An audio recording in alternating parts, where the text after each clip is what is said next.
Oh, God. Oh, it's Friday. Woo, woo. Oh, shit. One way.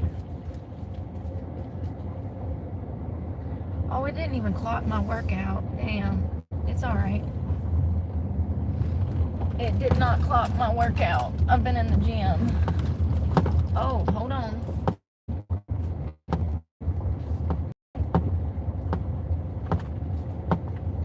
Whew. Damn.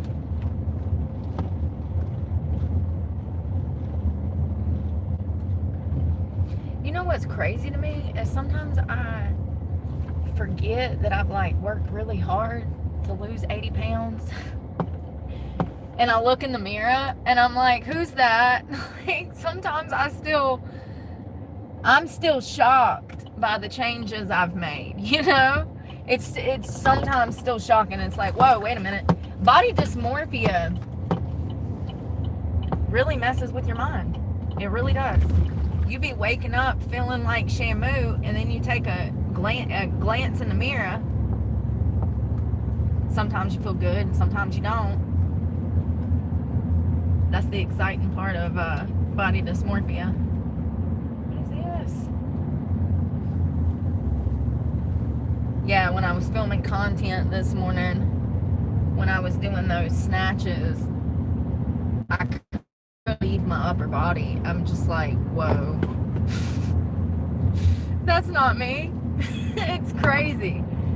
I'm so grateful that I chose to change things. So grateful. Yeah, I've been scared to do those. I think they're called like snatches and lifts or something. I did it, so I put 20 pounds on the bar plus the 45, so I figured that the little, 65 would be fine. I ended up putting 215s on there and adding more weight, and I could still do it. So that's crazy to me because I've only seen people do it. I've never tried to do it, and I clearly nailed it. So, I mean, clearly my form could be better, but to never have done it before and to be in there alone, not knowing what I'm doing and just simply watching a video to try to learn the movement of lifting the bar, snatching it up, and then lifting it all the way up, and then you got to have the proper feet placement to contain that weight above your head. I love fitness. I really do. I love moving my body. I love learning new things. I really and form today when boxing. There's like, it's like this. It's a spinning back kick, right? So I've been working on that. Mainly, it's almost like a freaking ballerina move, dude. Like literally. All of your weight has to be on the ball of your foot to even get the spin that you need to commit this back flip or this back kick, right? It's kind of crazy. It's really I'm using my mind and my body in different ways and I really like it. I like the stimuli. I'll get that spinning back kick eventually. I only fell like 4 times today on my face trying it. I'll get it eventually.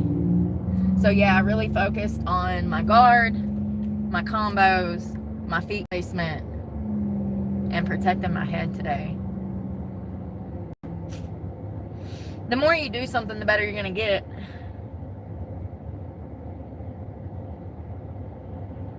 You just gotta do it a whole bunch of times, maybe fail a bunch of times before you perfect it.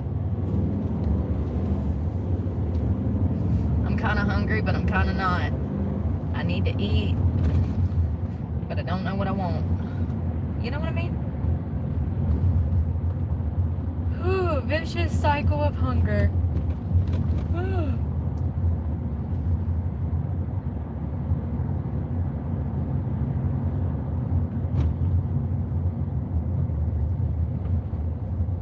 Lord have mercy. Traffic on Friday at 5. When it's freaking lunchtime and it's already bad. Come on, y'all. I'm hungry.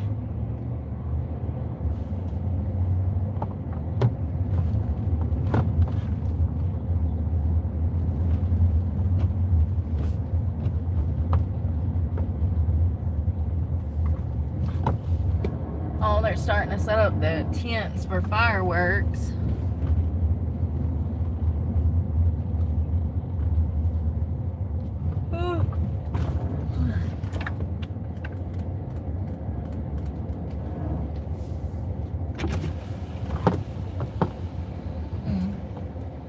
Did you just talk about like these red lights?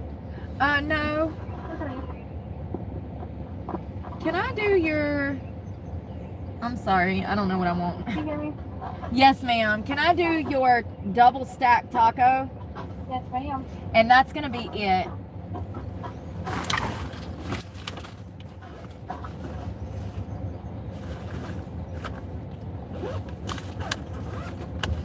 Okay.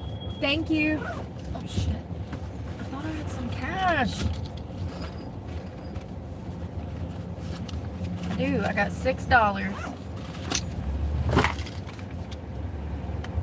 Sorry, I was trying to find my money. Thank you.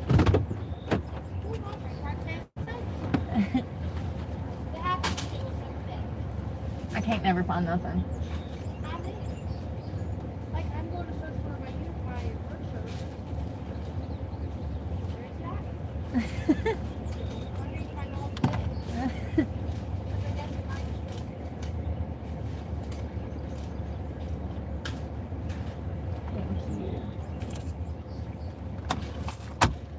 And can I do some mild sauce, please? Oh, mild. Oh, thank you. It's fine, yeah, thank you.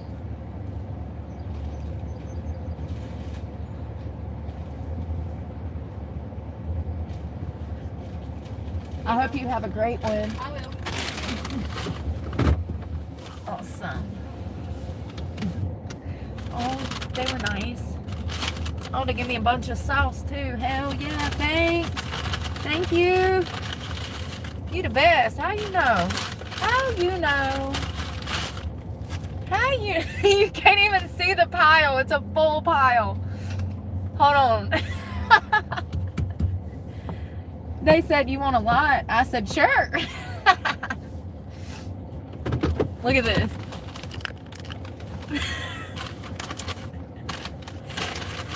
Listen, there's still good people in the world. Listen, only a van lifer gets excited about Taco Bell sauce. I love it. Hey, we eating good today. Taco Bell taco. This is called a triple. I'm sorry. Let me go ahead and start this.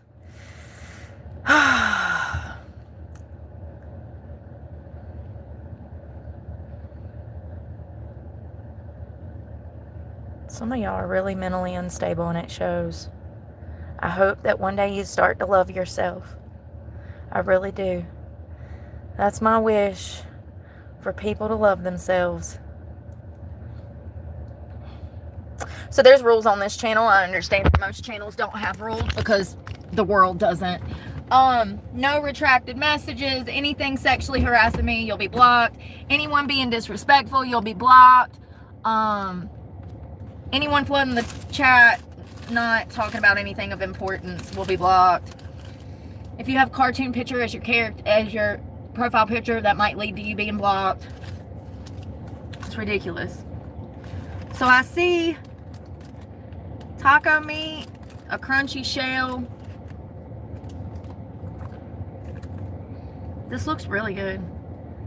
They always do a good job at this Taco Bell. They just built it like a year ago. You too, Brooke.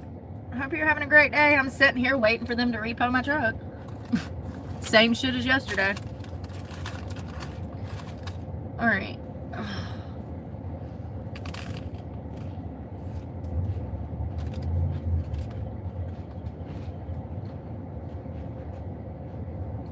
I haven't ate today. I'm starving. I got up at 4:30.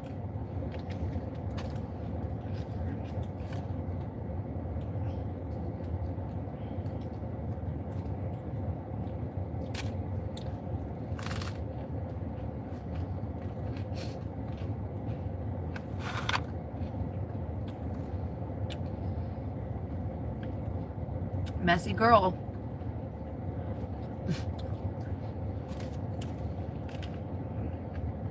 Mm.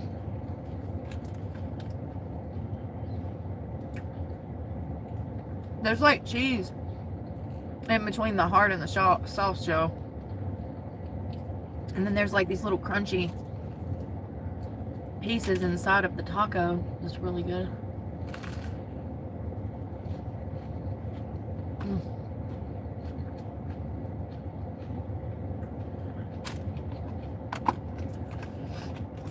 I need water. Mm.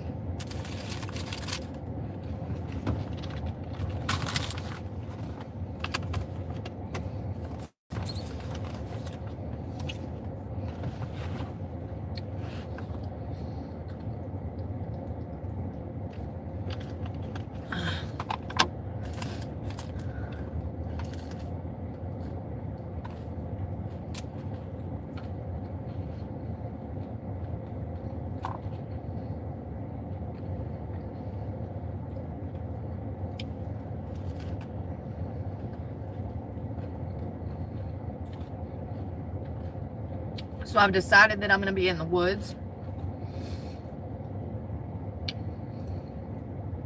For those that don't know, I actually own land. So that's my plan, is to settle my land. It's the best that I can do, you know.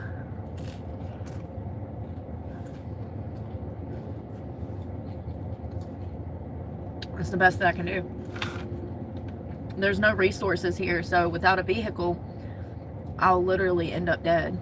So the best plan of action is to go ahead and stockpile water and some sort of dry food reserve. I'm probably gonna have to string it up in a fucking tree, because we have bears out here, bobcats, raccoons.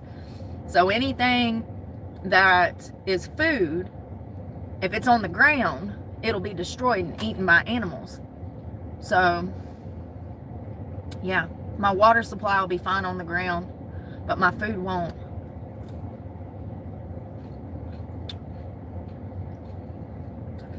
Probably need to go ahead and get that water supply today.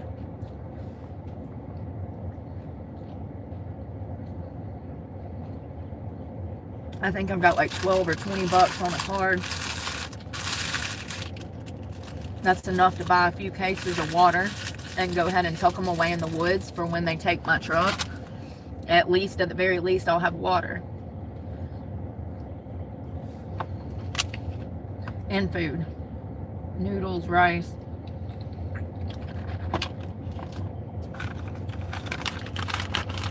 Being out here in the streets puts your life in danger, because you're an easy target, because you have no way to escape. You can only run so far if somebody decides to rob you, rape you, mug you. You can only run so far. So without a car, your life is even more in danger.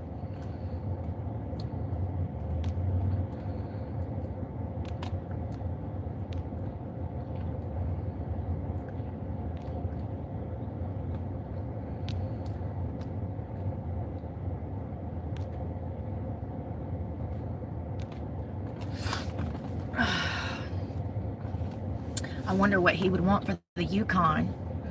God, people are literally crazy.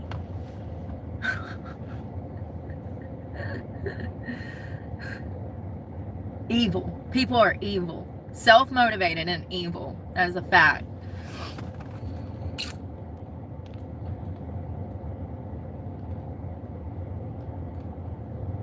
Yeah, I know. That's why I block people. That's why I block people.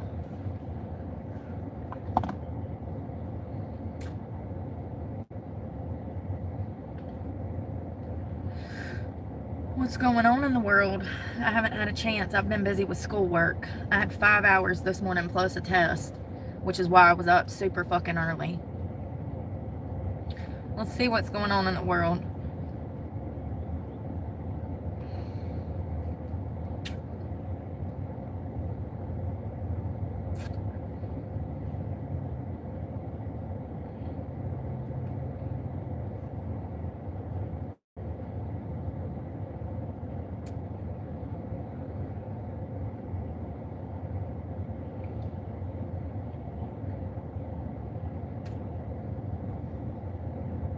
Nothing. I mean, the riots are still going on all over the country. Businesses are still being looted. Things are still being burnt to the ground.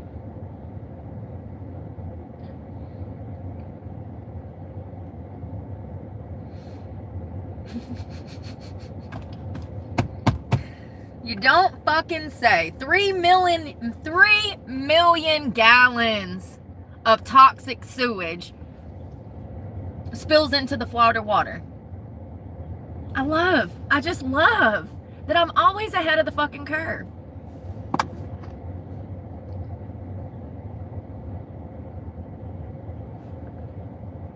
Sewage spillage into the Florida water supply.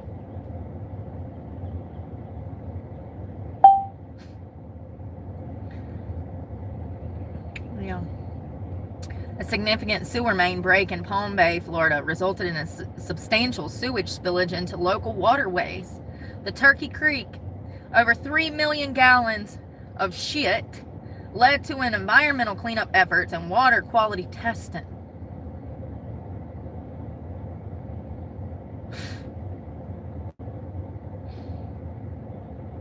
Well, it smells like it's happening in Jacksonville, so maybe when y'all are done cleaning up all that shit, you can make your way over to Jacksonville, Florida, and figure out where the shit is coming from there. Because the water literally comes out of the spigot smelling like shit. Cup it in your hand. It smells like a porta potty. But it's not the water. The water's fine. The water's fine. This started happening on Sunday, and they just realized Friday. So it's been leaking out into the water for almost a week before anybody fucking noticed. So they're nasty and they're stupid. The infrastructure is trash. Nothing has been replaced. The pipes, the water systems, the dams, everything in Florida is literally on the brink of implosion, okay? The whole infrastructure system of Florida, from the sewage to the water supply to the electronic infrastructure, it's just all trash. You know what's crazy is they make billions of dollars every year off of tourism, and it does not go back into the infrastructure of Florida. They say it does, but I've lived there several times. No, it doesn't. No, it doesn't. They put Band-Aids on shit in Florida instead of actually fixing it. They've been putting Band-Aids on their infrastructure for decades. It literally smells like raw sewage all the time in Jacksonville. Palm Bay officials warned residents of the June 9th serious environmental and public health concern after raw sewage had been pouring for hours from a broken main sewer pipe. Hours? This happened on June 8th, and they're just telling us about it on Friday, June 13th. I'd say that was more than a few hours. They didn't even notice the problem for days. The gaslighting from the media.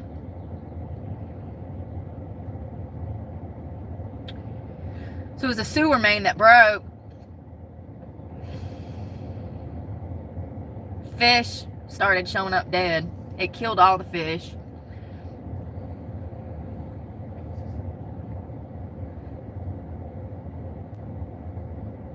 I heard somebody that lives in Florida the other day talking about how they're one toilet flush away from the entire system failing.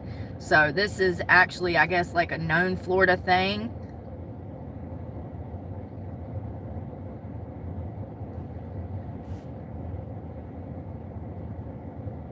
$3:00. Let's see if he's here to get food. What are you doing, dude?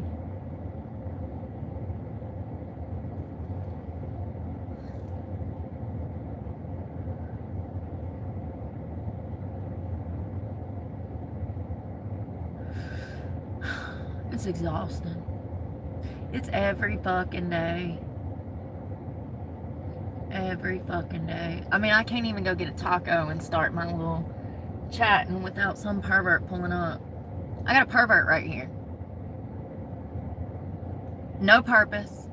No purpose. This is a Taco Bell parking lot. Are you eating or are you just lurking? Because it looks like you're lurking. You're not going in there to eat.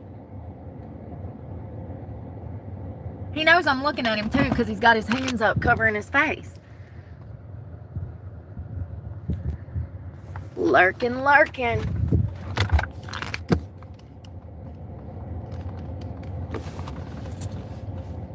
Let's see if he goes in to get some food. People give themselves away. They see my truck, they recognize it, and then they're in my face, lurking. Talked about this yesterday.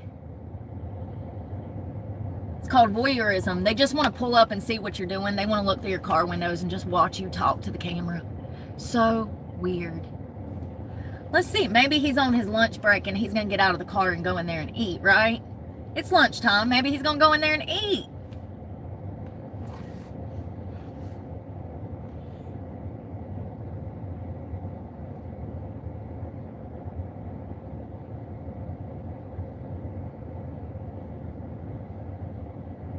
Usual suspects too.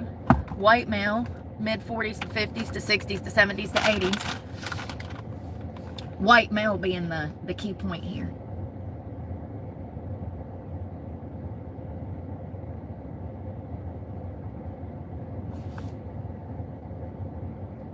No purpose. Ladies, you need to pay attention. When people don't have a purpose, they're up to something nefarious. Like when I was in the laundromat and that whole family showed up trying to get me to marry their son. They had no laundry. They had no detergent. They had no quarters to wash clothes. They were literally just there trying to interact with me.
Good morning.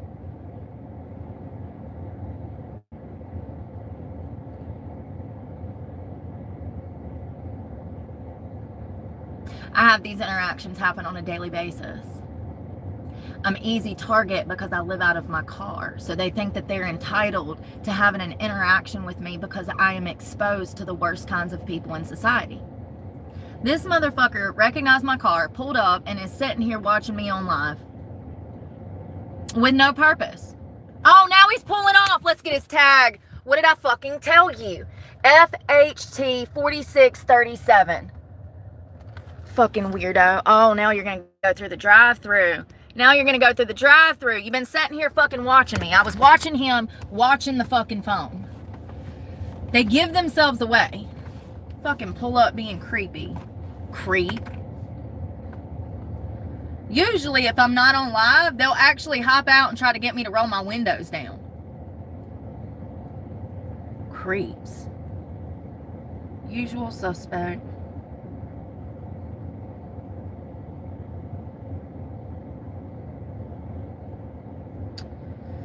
It's exhausting.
Speaking of creeps in the wild, it's so crazy because I was actually looking into femicide last night and how it is getting worse across the globe. Women are being killed at a faster rate more than ever.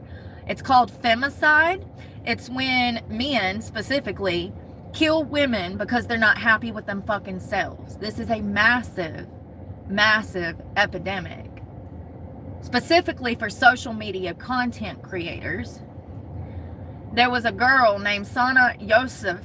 She was 17 and she was a TikTok star. She was shot dead outside of her birthday party just on June 10th. She had over 1 million followers on TikTok. She was 17 years old. Less than 24 hours after her 17th birthday, Sonia was dead with a bullet through her chest, and graphic images of her dead body, went viral, outraging women across the country who fear that there are no safe places for them anymore in reality and or online. Police have detained a 22-year-old shithead named Umar Hyatt, an unemployed man. You're going to see some key features that I always talk about in this. An unemployed man from the city of, listen, this is in Pakistan. I don't know. So this little 22-year-old boy was completely obsessed with this 17-year-old girl. He had written her love letters. He had tried to interview her. He had tried to break her down online. He was stalking her, harassing her, bullying her, and she would not give him the time of day because he was evil. So he hunted her down outside of her 17th birthday party, and he shot her dead in the street. She's not the only one. Just 2 weeks ago, there was another woman in Mexico that was shot dead on live.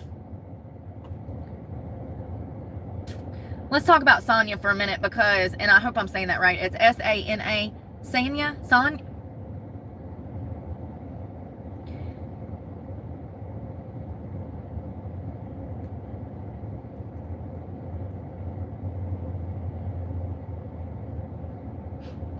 This guy was posting toxic online comments. He was raging against her. A woman-led nonprofit that promotes online safety said that such rhetoric dangerously links a woman's online presence or perceived mortality to justifications for violence. So because women have social media platforms, whether or not they're provocative or not, these lowlifes and losers in society feel like they have the right to kill these women. This is an epidemic. The fact that people don't know this and want to call me paranoid is insane. Y'all are sick in the head. There are women that die out here every day. This was a 17-year-old baby who had her whole life ahead of her, and some pervert who could not accept the word no shot her dead in the street in front of her friends and freaking family.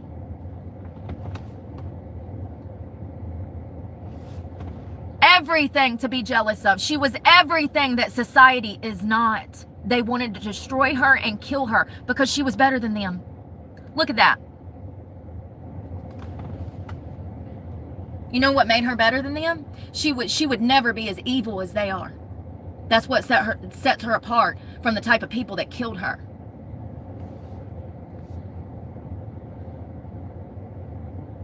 She basically showed shorts, including her lifestyle, her outfits, beauty content.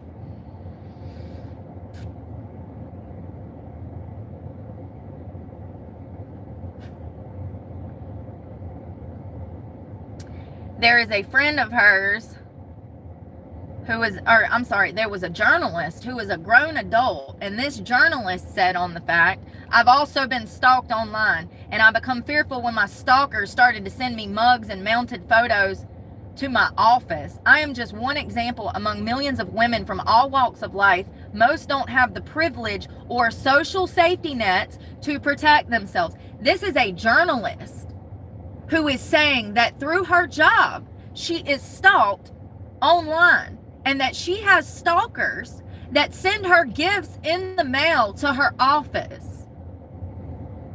I'm sorry, how is that her fault?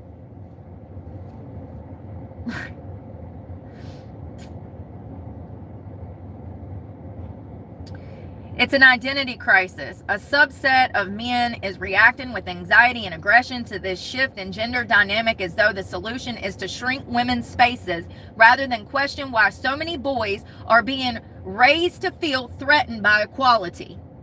So it's a lack of intelligence, and it's an identity crisis. These people don't know who they are. All they do is sit around, circle jerk, play video games, and watch their favorite creators online and get obsessed. They build these parasocial relationships in their heads, and they literally have nothing better to do.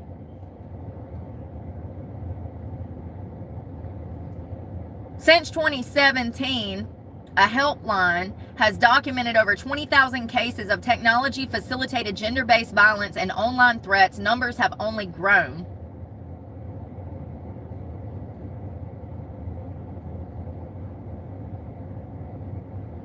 A 17-year-old TikTok star in Pakistan has been shot dead by a man who repeatedly contacted her online.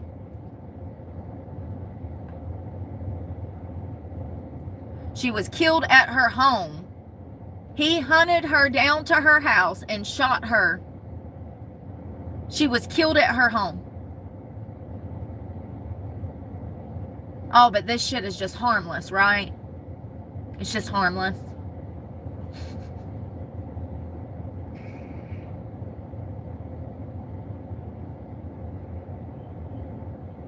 In 2021, a 27-year-old Noor Muqaddam was beheaded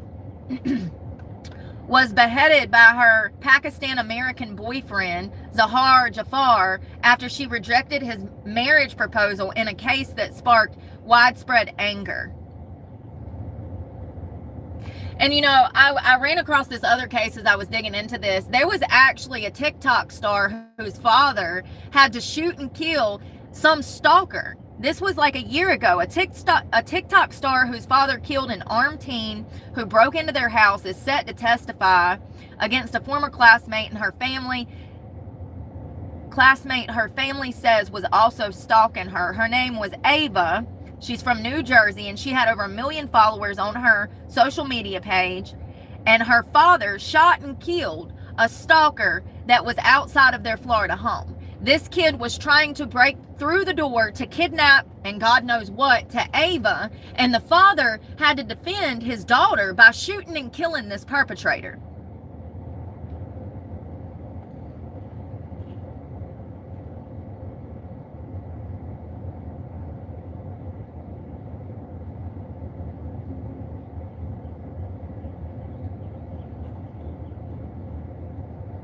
An injunction was filed against a classmate who the family claims not only harassed her, but also assisted the stalker who attacked her last July.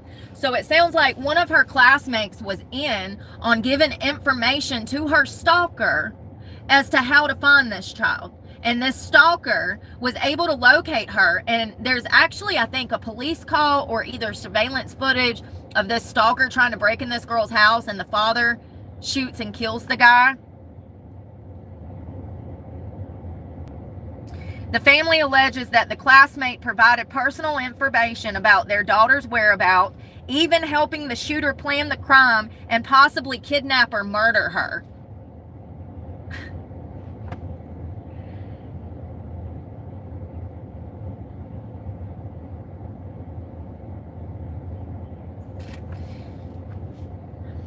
Margie says that his daughter's TikTok page opened up when she was 13, 13 posting lip singing and dancing videos, but in the early 2020s, she noticed one particular follower vying for her attention.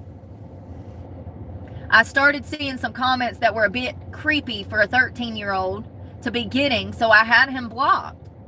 Then I realized that they started coming in on different accounts. So it's just like my situation where I block people and then they set up a new account and they come back the next day to troll in my comments. This 13-year-old girl was having to deal with this, and it was impacting the entire family because they didn't know what to do. This behavior turned threatening, which is something her father says now that he regrets not taking more seriously.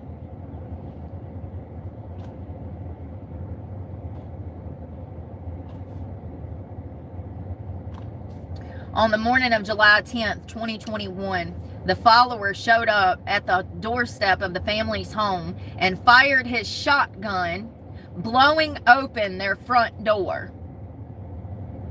Oh, but this is harmless, right? These behaviors are harmless. He is armed and now has broken into the home by blowing through the front door.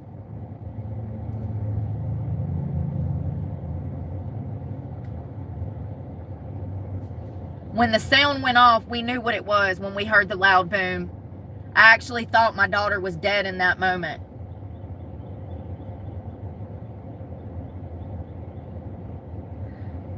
Robert, who was a retired North Jersey police lieutenant, grabbed his own gun and shot the assailant. He has not been charged with any crime related to the incident. Why would he be, ABC? Why would he be, ABC?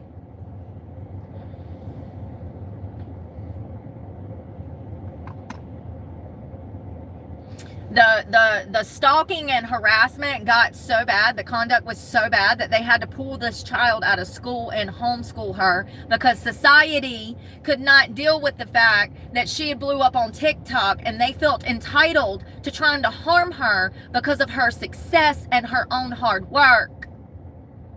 So they had to pull her out of school.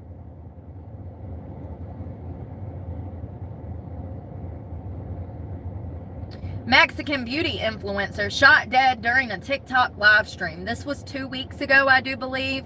She only had about 200,000 followers, which was still quite a bit. She was 23-year-old. She was 23, and she lived in Mexico. Her name was Valerie Marquez. She was killed when a man entered her beauty salon and fired a gun at her. All of this was captured on camera. The motive for the fatal attack has not been identified, but the case is being investigated as a femicide, when women and girls are killed because of their gender. It's an epidemic across the globe. Gender-based violence is highly common in Mexico, where UN reports 10 or girls, oh my God, 10 women or girls are murdered every day by partners or family members in Mexico. 10 women die a day from femicide.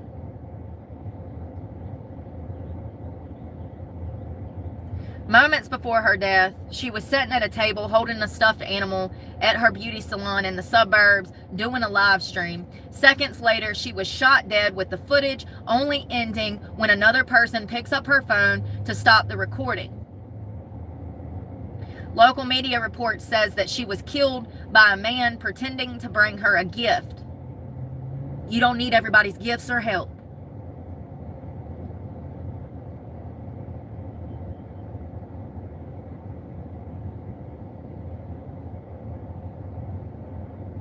Femicide is the intentional murder of women or girls because of their gender. In domestic fields, 50% of all femicides are committed by a male intimate partner or by male family members of the woman or girl. Causes of femicide include harmful gender roles, gender stereotypes, religious beliefs as so-called honor killings, social beliefs such as sati and masculine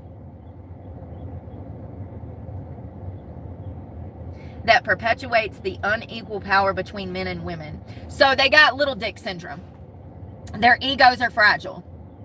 short man syndrome, tiny man syndrome, fat man syndrome. They're not happy with themselves, and they want to take their anger out for themselves upon women. A spouse or partner is responsible for almost 40% of femicides. That means that if you get into a relationship and he starts whooping your ass, there's a 40% chance he's going to kill you. A spouse or partner is responsible for 40% of femicides or homicides of a female victim. That means your lover could be your murderer. There's a 40% chance. Additionally, femicide may be underreported due to the insignificant evidence. Femicide is this also includes domestic violence. And forced abortions.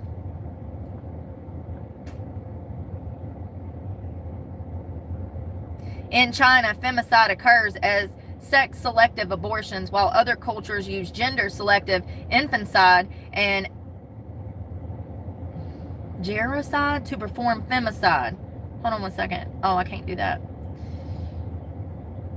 Every year, an average of 66,000 women are violently murdered globally, accounting for approximately 17% of all victims of intentional homicide. In 2022, the number of women and girls murdered globally was near 90,000.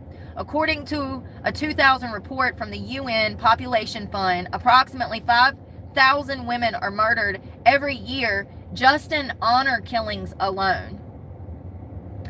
The rates of femicide differ depending upon the specific country, but the countries with the top 25 highest femicide rate is going to be Latin America at 50%. They have a huge problem. Huge. It's been going on for decades, if not centuries. 50% are in Latin America, with a number one being El Salvador. Also included in the top 25 are 7 European cities, 3 Asian countries, and 1 African country, South Africa. Social beliefs and acceptability about gender-based violence varies from country to country. Data on femicide worldwide is poor, and often countries do not report gender differences in murder statistics.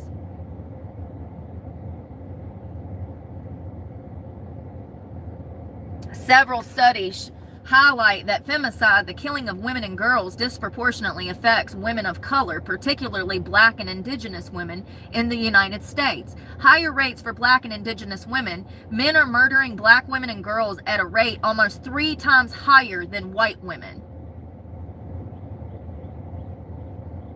Indigenous women and girls face an even higher risk, with homicides rates 6 times higher than their white counterparts. Intimate partner femicide. Current or former intimate partners are responsible for 94% of the homicides of indigenous women and girls. 94. That means if you live on tribal land and you end up dead, there's a 94% chance that your boyfriend was the one that killed you, and or your father, and or your uncle, and or your brother. It's horrific to think that these women are being murdered by the people that they are supposed to trust the most.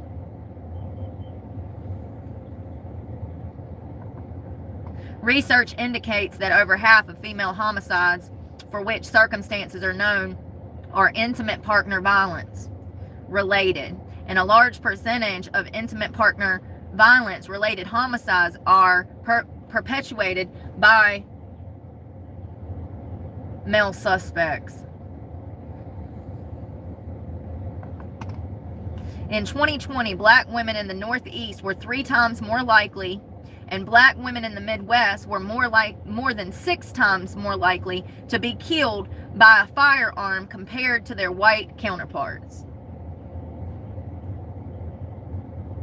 The disproportionate impact on black women. Black women are killed at a higher rate than any other race of women. In 2020, over 1,800 black women and girls were murdered in the United States, averaging 5 per day. the number of black females shot and killed by their husbands or intimate acquaintances was nearly 4 times as high as the total number murdered by male strangers using all weapons combined. So what does this mean? Well, it means you have a more likely chance of getting into a relationship and being murdered than actually being kidnapped off the street and being murdered. Who you allow into your circle could be who takes the life from you. Especially if you're indigenous and or black, these things are happening at a disproportionate, we're talking triple, if not double, if not triple numbers on how many women are killed in comparison to white people. And I just want to be clear that this is somebody that you would let into your life, a boyfriend, maybe a father figure that's already assaulted you. They've already shown you that they're aggressive. They've already shown you that they can't accept the word no. You need to get away from people like that. If your boyfriend has put his hands on you, if he's controlling you, if he's sexually assaulting you, you have to get out of that situation because they're going to end up taking your life. A lot of people are trapped into that situation. I was for 20 years, so I understand the dynamics behind being physically trapped somewhere with no resources to get out of that situation. And Lord forbid if you have children, that completely muddies up the transition of getting out of there. It's going to be 10 times harder to get out of there if you have children. But I want women to know that they're not alone, that these things are happening at a faster rate than ever before. It's really sad. People are not well. People are not well. They're not.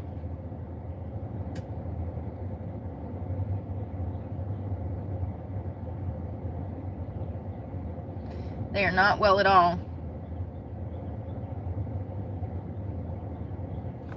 And I also want to talk about if you have like any stalker situation, what your rights are. Something that I found out, now it's going to vary from state to state. The more liberal of a state that you're in, the less likely chance, or the more liberal of a state you're in, the less rights you have. The more Republican of a state, the more rights you're going to have. So this is North Carolina, and stalking is classified as 2 or more acts. So this would be someone making contact with you against your will. They have to have at least 2 forms of contact with you or more, 2 or more forms of contact in order to get a 50C, which is a type of restraining order. A 50B. What are y'all arguing about? I'll block all of y'all.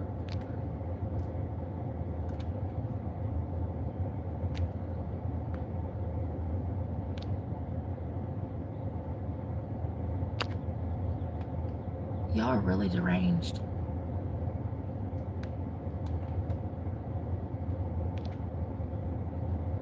If it's not pertaining to the content, you'll be blocked.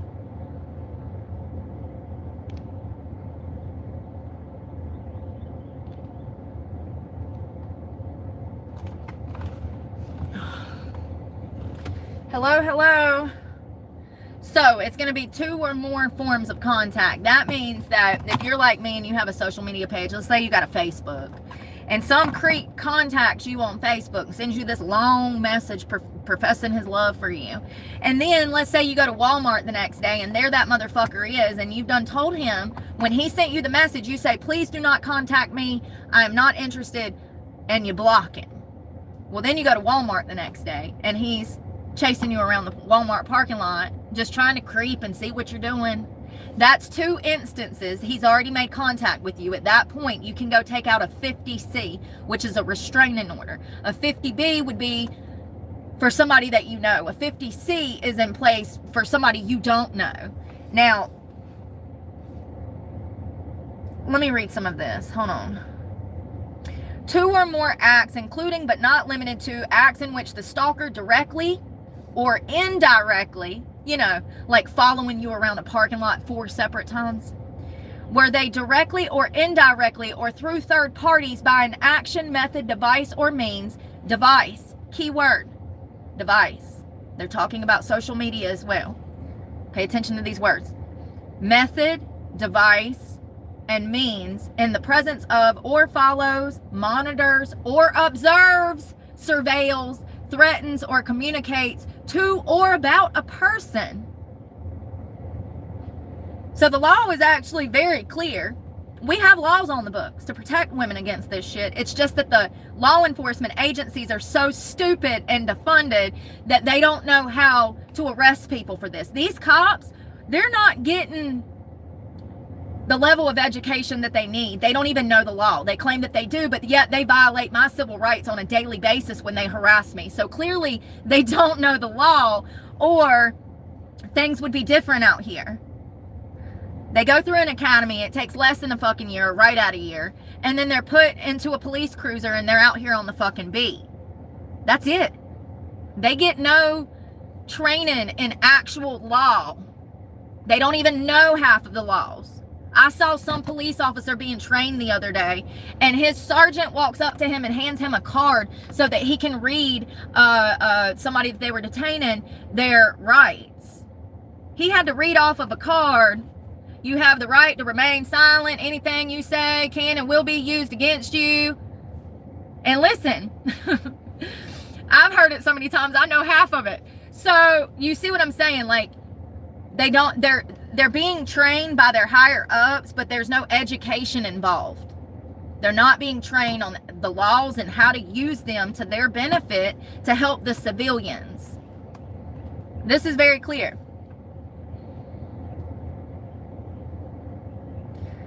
So, harass or harassment, knowing conduct including written or printed communication or transmission, telephone, cellular, and other wireless telephonic communication.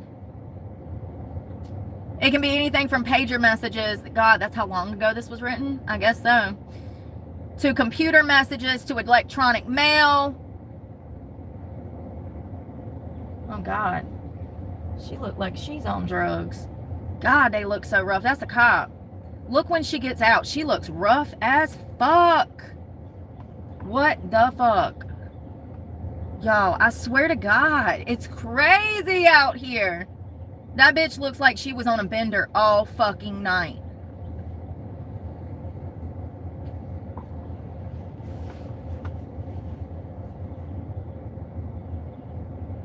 And like, look at where she parked. Look at this, look. She's so close to me, she ain't gonna be able to get out. What is going on right now? Tell me she don't look like she's been on a bender. Lie to me. So fucking close, she could barely get out. Y'all, this are so fucking unwell. And so unwell. I mean, it's scary. I mean, she's so scary, I'm terrified. You know what I mean? God, Tamati. And we wonder why society is fucking crumbling, bruh.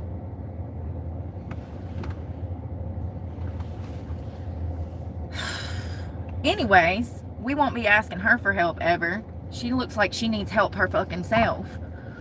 Maybe we should help her. Listen, it's either drugs or mental health drugs. There's no in between. Some people just have that look. And I will spend my whole career pointing these things out because there's a reason that profiling keeps you safe.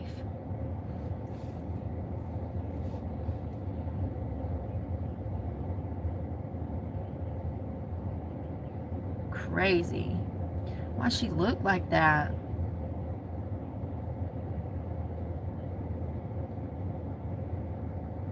You know, it's crazy because I was doing some research because I told you guys that I was going to go look up why you should stay single.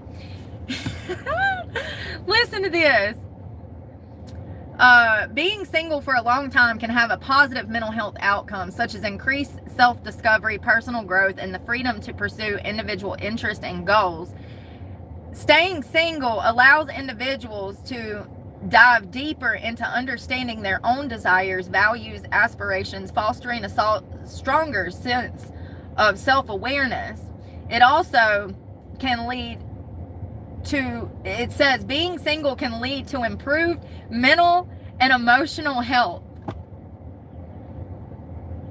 It's just crazy because society puts all of this pressure on people to get married, settle down, have kids. You know, society puts so much pressure, but mental health specialists will tell you that being single leads to an improved mental health and physical overall health state.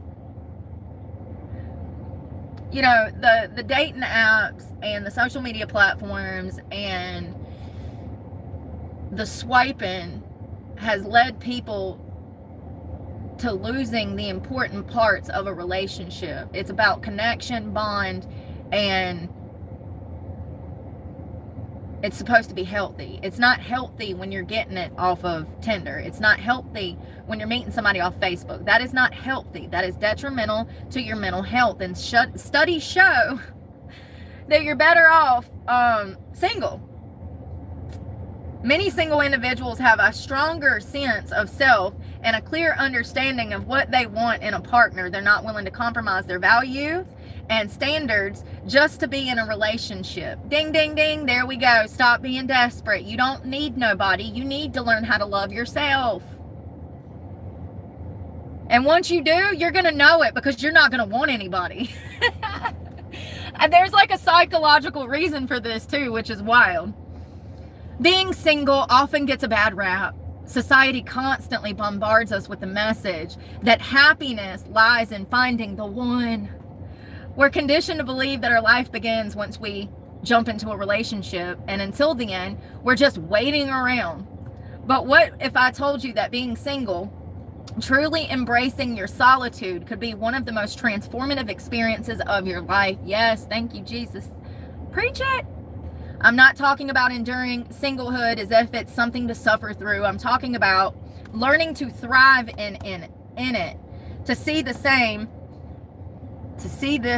time as an opportunity for growth, self-discovery, and joy. Hold on one second.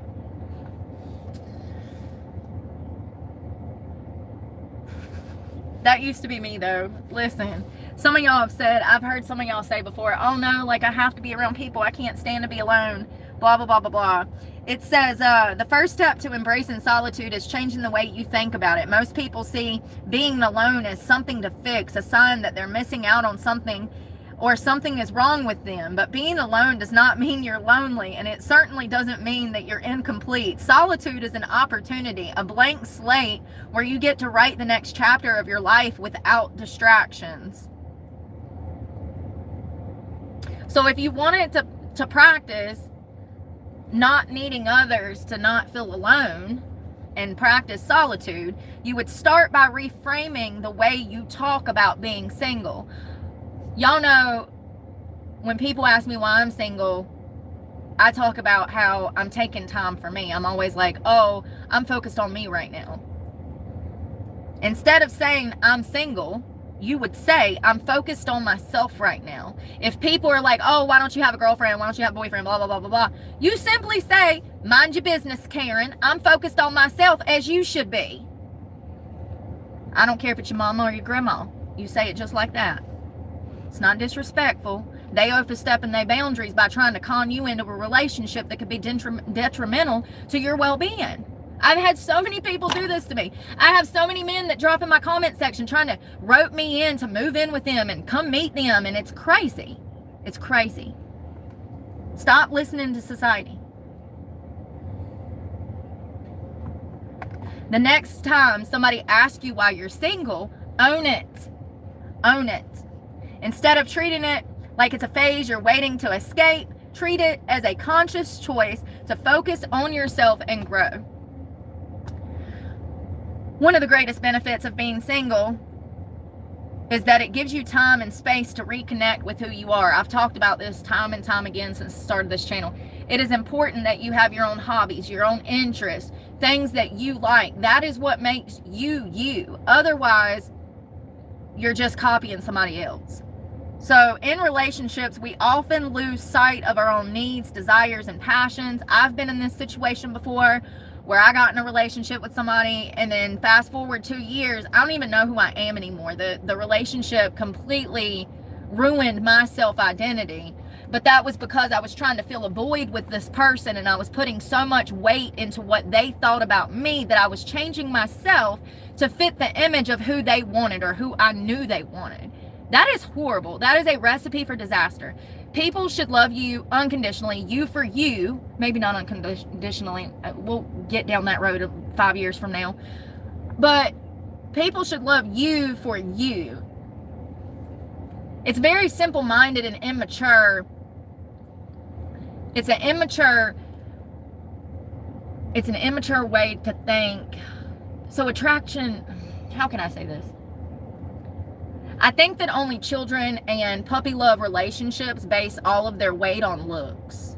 Does that make sense? Once you reach to a certain age, you should be seeking out partners that you either A, have shared interest with, you're actually compatible with, because here's a fun fact, most of you fuckers out here in relationships, you're not even compatible with the person you're with. That's why it's falling apart. No offense, been there, done that. We're not compatible with everybody. We're just not. It's not how biology works. We're not compatible with everybody. You want to be looking for someone that has the same ambition and aspirations, the same motives as you. So for instance, I'm a Christian. I would never date somebody that's an atheist, but 20 years ago I would have. That's part of maturing, is realizing that a Christian can't be with an atheist.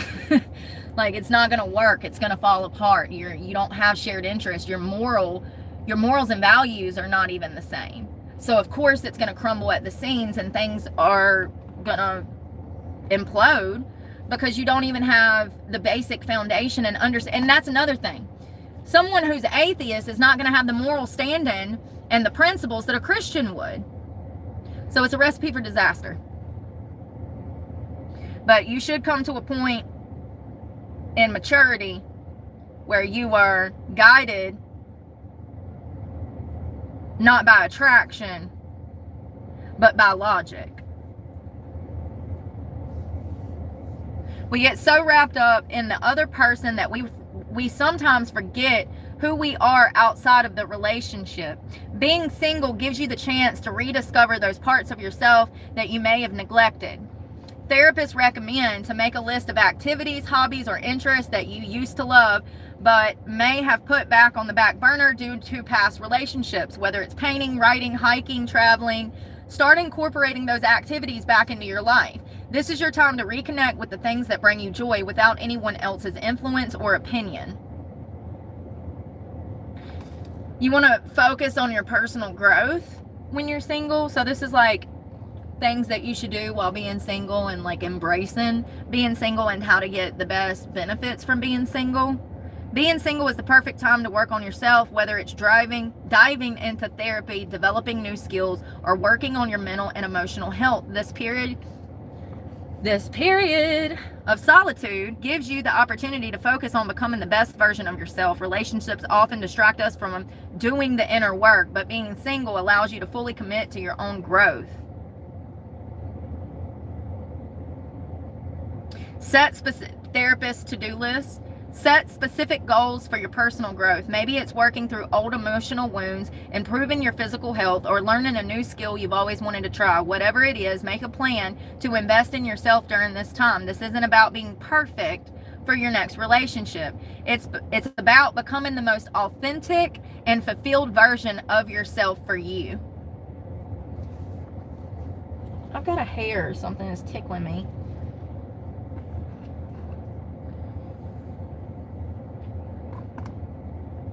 So I was doing some like relationship reading on how long you should stay single, and yesterday I'd said that you should stay single for a year before you try to get back out there. And then I googled it. If you've broken up after a long-term relationship, you may need more time, but 6 months to a year is a good rule of thumb if your last relationship lasted more than a year.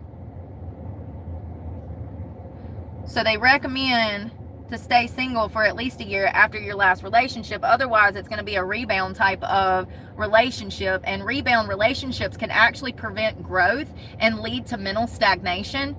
stagnation. So this is what I was talking about yesterday when I said that it literally stunts your growth, your development, to bounce from person to person. And even though our brains stop developing somewhere between 25 and 30, we still, even into our 30s, 40s, 50s, 60s, 70s, 80s, 90s, hopefully 100s, we're still developing, we're still learning, we're still growing.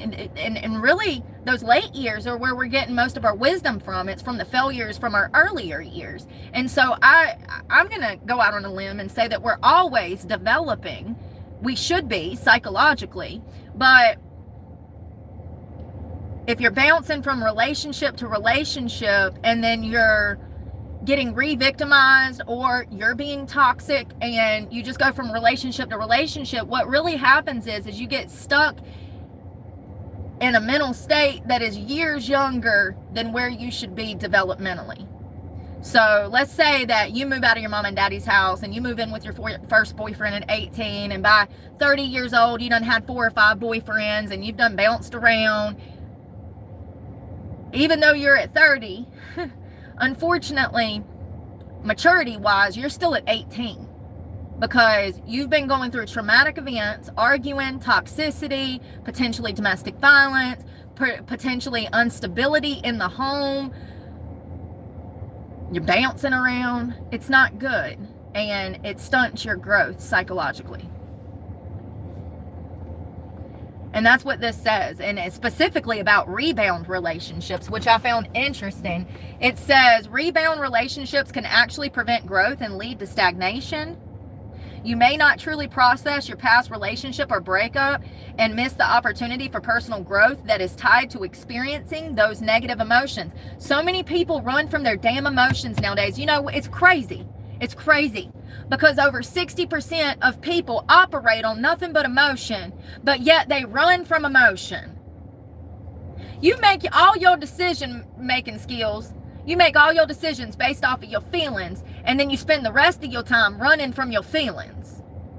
The only way to heal trauma is to go right through it. That's the only way to heal trauma. You have to acknowledge it, address it, go through several stages of anger, grief, sadness, shame, disappointment, heartache. You have to go right through it.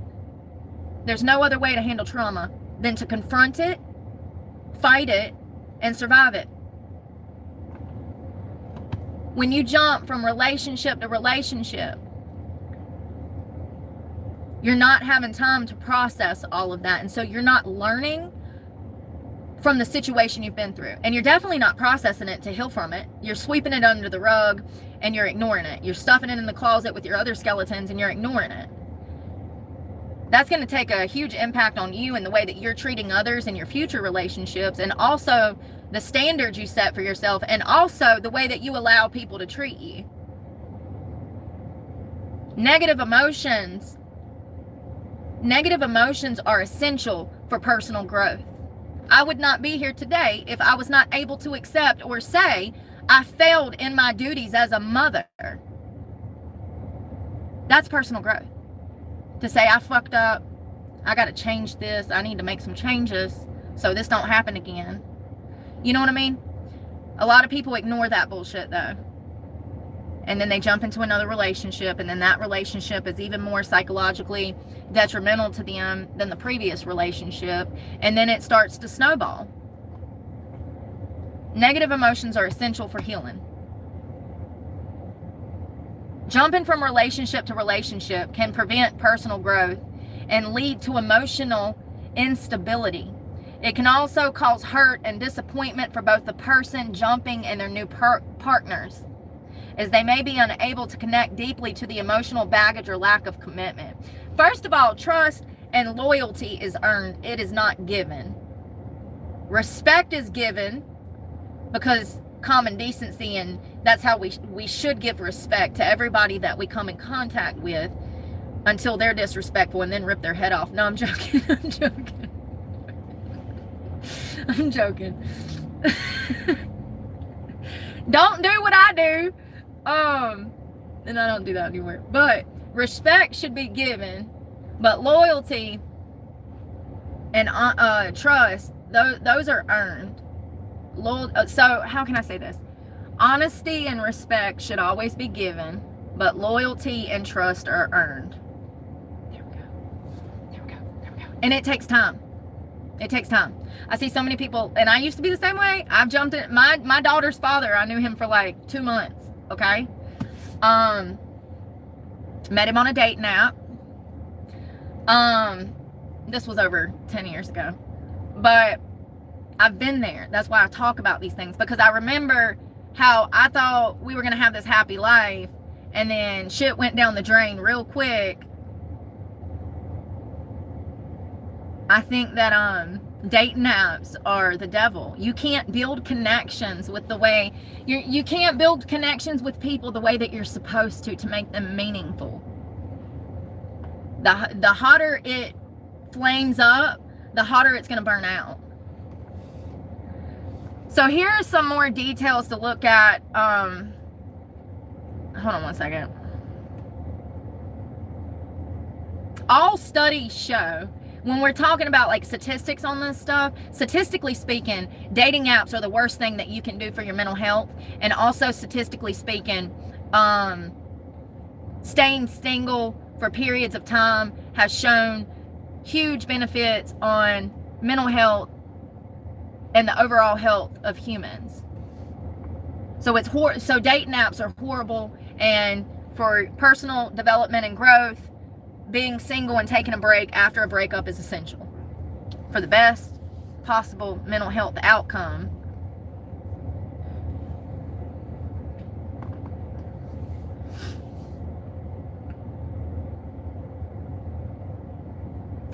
In essence, jumping from relationship to relationship can be a symptom of unhealthy coping mechanisms and a lack of emotional immaturity, or a lack of emotional maturity. Y'all, when I saw this, I said, oh my God. So, all right, let me put it in perspective. I grew up in foster care. I bounced around my whole childhood. Every 6 months to a year, I was moving, right? That played out. I carried that shit into my adult life, into my relationships. And that's exactly how it works. It's a coping mechanism to feel like you have to have someone, or to need someone, or to want to be loved by someone. When you've already been so traumatized, it's going to feel normal jumping into this whirlwind, love bombing relationship. And then the breakup is part of the intensity of this roller coaster as well. It's crazy. It's a coping mechanism. People that are doing that, girls, specifically women, that 1 minute she's on Facebook posting she's got a boyfriend, and then they break up, and 2 weeks later she's posting she's got another boyfriend, and then 2 weeks later the cycle repeats. These are people that have unhealthy coping mechanisms and probably have had huge traumatic incidents take place in their lives. They don't even realize that they themselves are the ones putting their lives in danger. They're the ones that are a detriment to themselves, because they keep putting this. It's an unhealthy coping mechanism. They're looking for love in all the wrong places. They're incapable of having healthy relationships, because a healthy relationship will require you slow the fuck down, hold the horses, and actually communicate and get to know someone. You can't do that if you're meeting somebody off a dating app. It just doesn't work like that. Dating apps are they're ran by attraction, not by intrinsic values.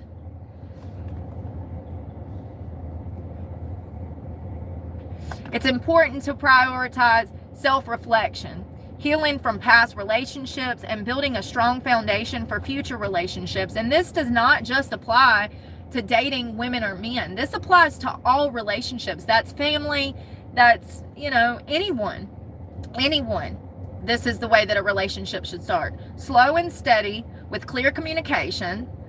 I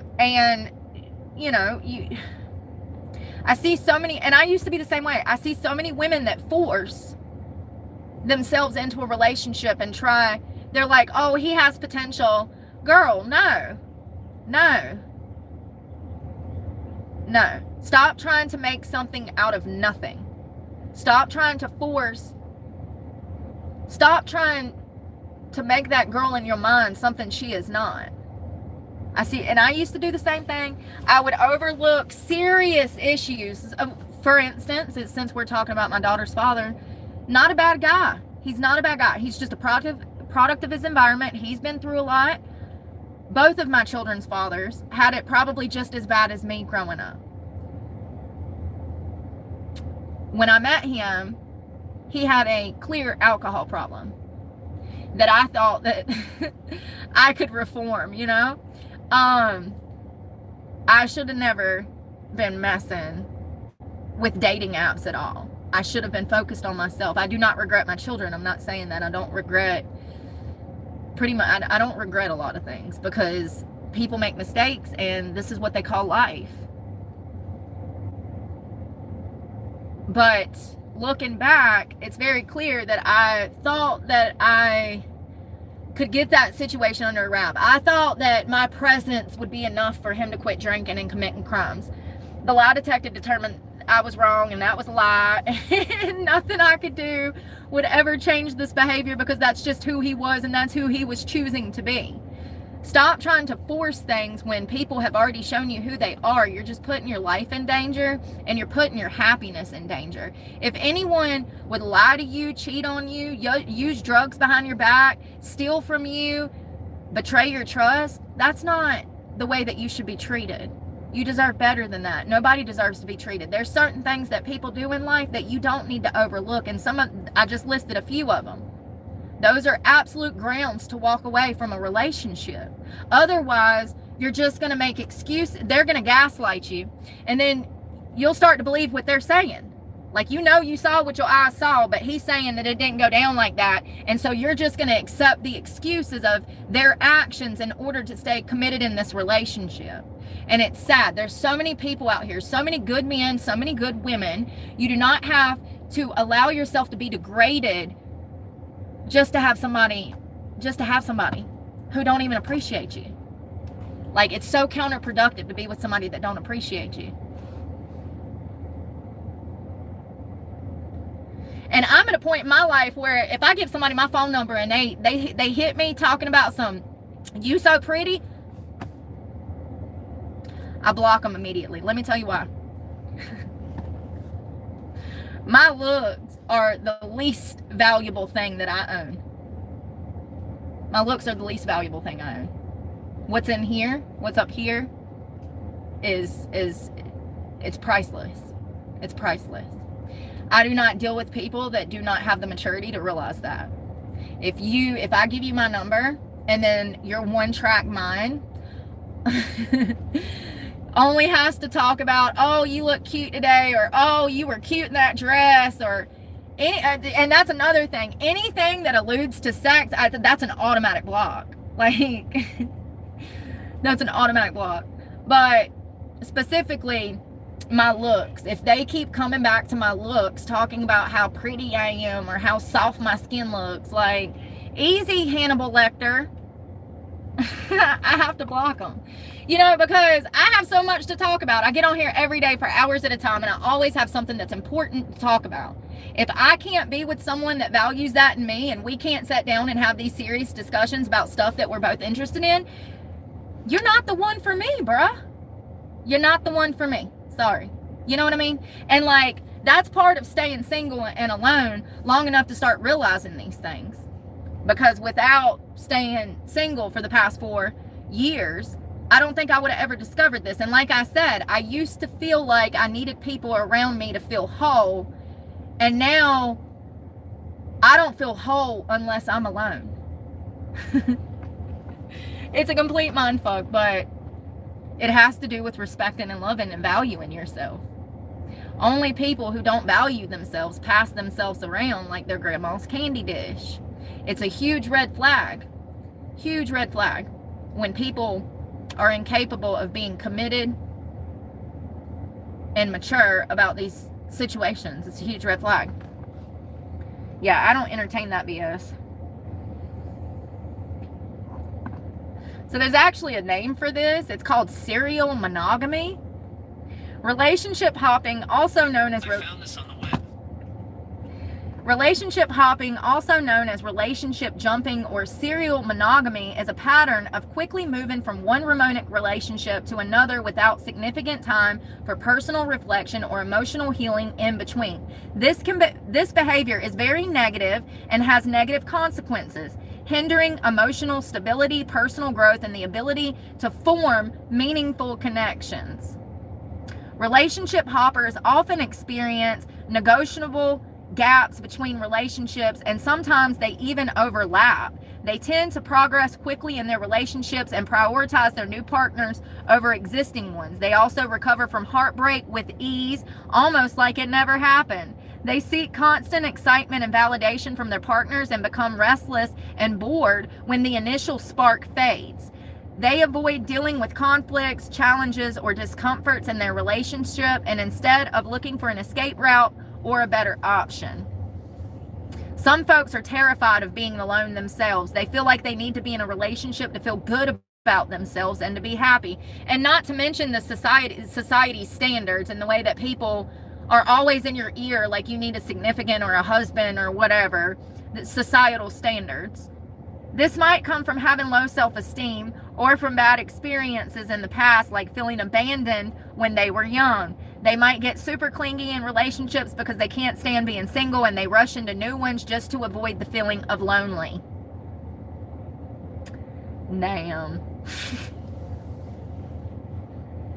Relationship hoppers often lose their ability to form deep and intimate connections as they've never invested enough time, energy, or effort into their past relationships. They may avoid being vulnerable, honest, or authentic with their partners to hide their true feelings and thoughts. They may also avoid addressing any issues, conflicts, or challenges. Instead, they opt for sweeping them under the rug or to simply run away from them.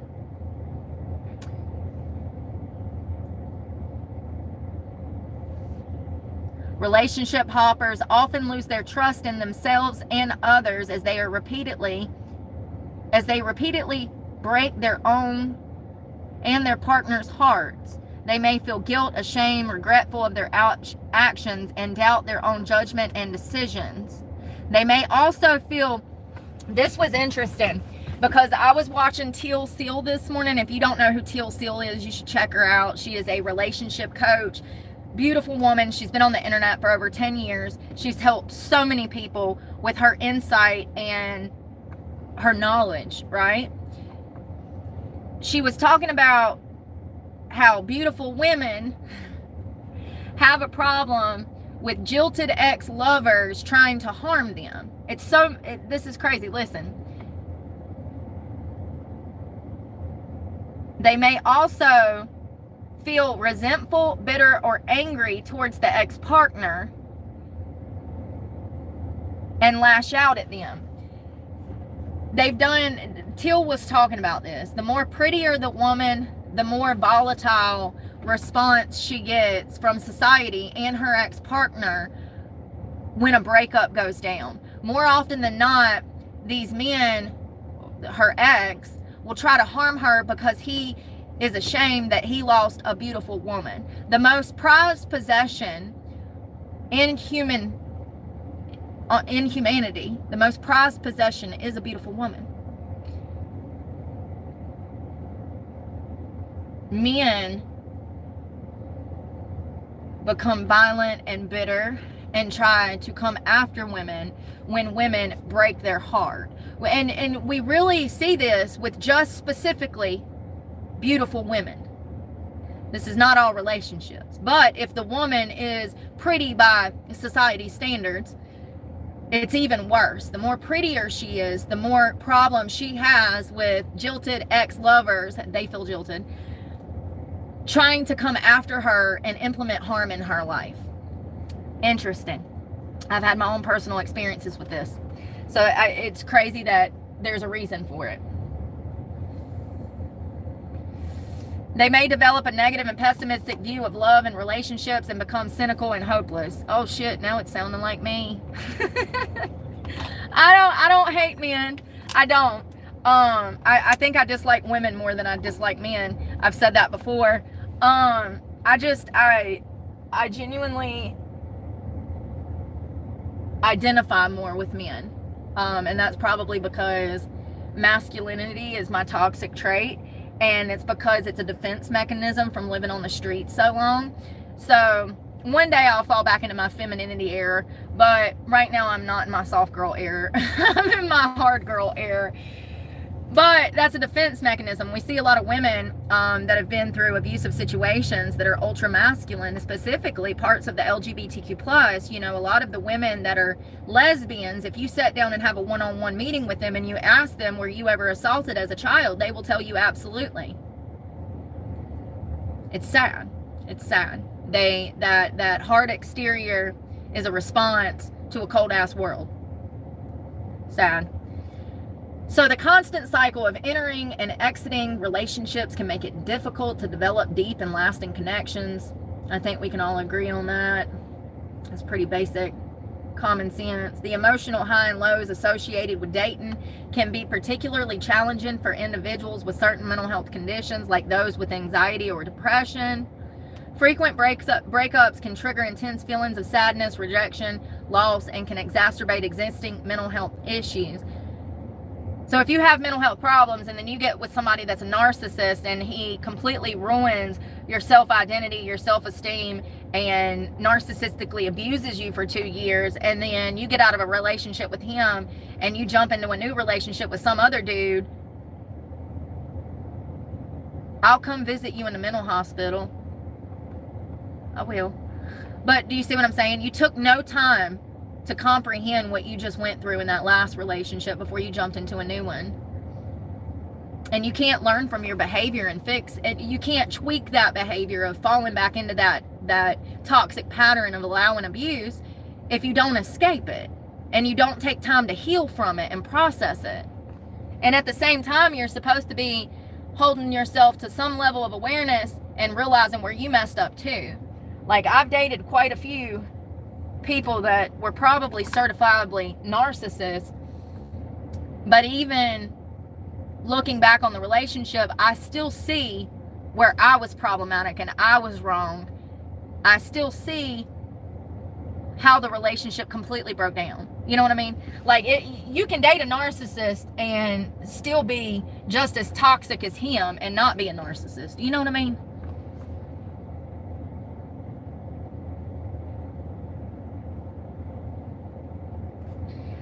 So I was wondering why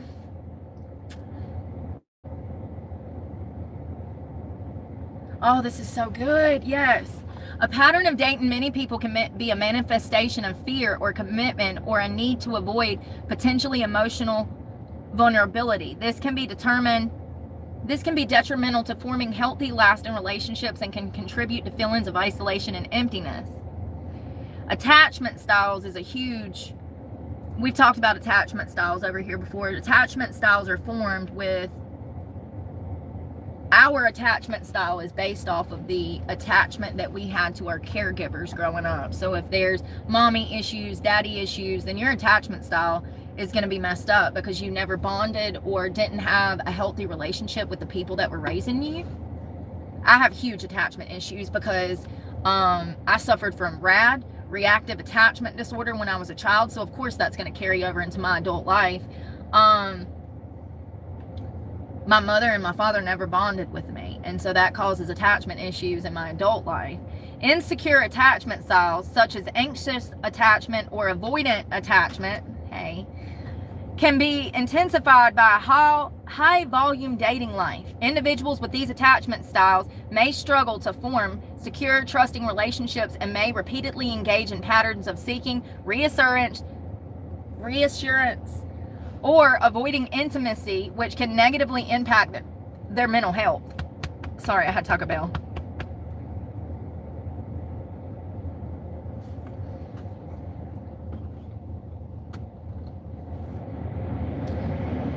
An unhealthy relationship can make things worse in your life, especially for someone who is already struggling. A toxic environment can push stress levels through the roof and make depression and anxiety feel even heavier. Some people end up stuck in a constant fight or flight state, ignoring the habits and routines that help them stay stable. Talking openly about boundaries, daily habits, and what kind of support actually helps can make a big difference. Childhood circumstances such as poor attachment, neglect, abuse, lack of quality stimulation, conflict, and family breakdowns can negatively affect future social behavior, educational outcomes, employment status, and mental and physical health. Children and young people with good personal and social relationships with family and friends have higher levels of well-being. A 2015 survey of children attending child and adolescent mental health services found that family relationship problems were the single biggest presenting problem. So, and these things trickle down, generation to generation to generation. I went into my dating world thinking that it was normal to fight my significant because I saw my parents fight. That is not normal. Nobody should ever put their hands on you. You should never put your hands on anybody else. That's not healthy. That's toxic. I saw Bad Baby talking about beating, what's his name, Lavon. You know why she's doing that, right? Because she's stuck in the cycle and she wants to seem like she's stronger than she is. Everybody knows that man treats her like crap. I can't wait till she leaves him and finds her true love.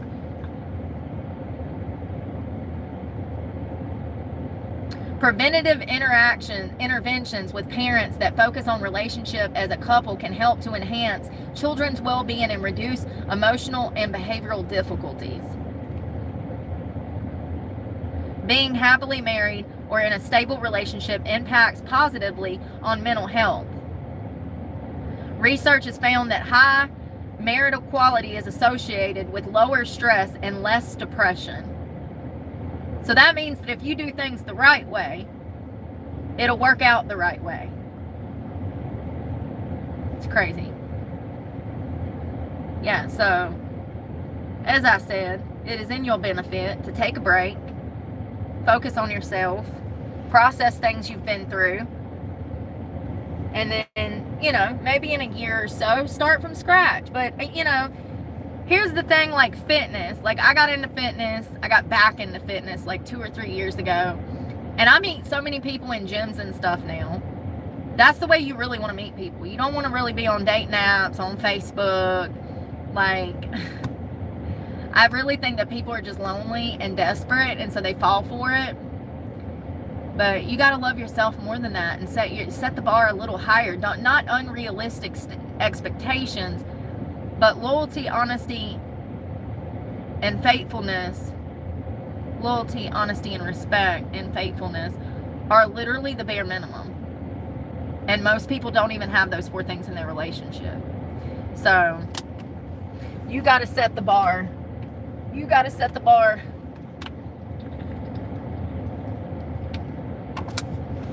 Ah.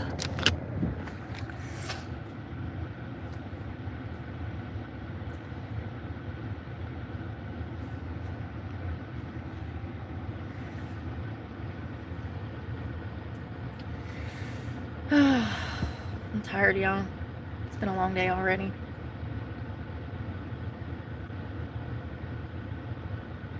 Oh, thank you, Maurice. Hello.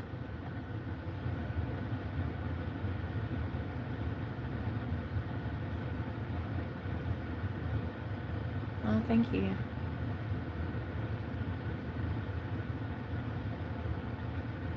Well, I just wanted to give y'all some facts and let y'all know, like, you know, why it's healthier to wait to date and why it's healthy to take time for yourself.